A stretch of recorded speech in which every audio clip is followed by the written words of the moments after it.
Hello everyone. Mahasaptami আজকে শেষের দিকে, আর আজকে আমি আর আর্য গেছিলাম ঠাকুর দেখতে ফর দ্য ফার্স্ট টাইম।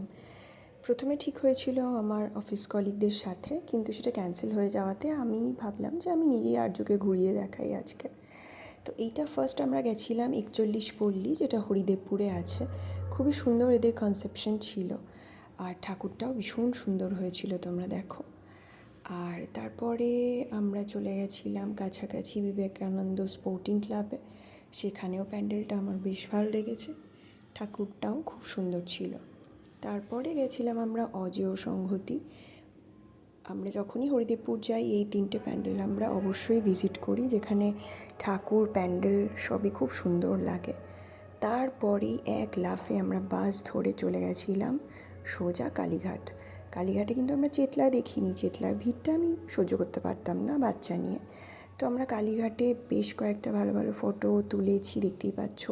আর্য আমারও ছবি তুলে দিয়েছে, আর ওকে আছে পুরো কোরিয়ান বয়ের মতো লাগছিল।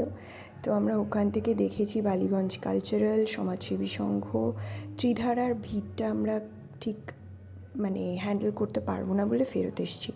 ফেরত আসার পথে জাস্ট একডালিয়াটা দেখে সোজা বাড়ি। খুব এনজয় করেছি আজকে দুদিনে।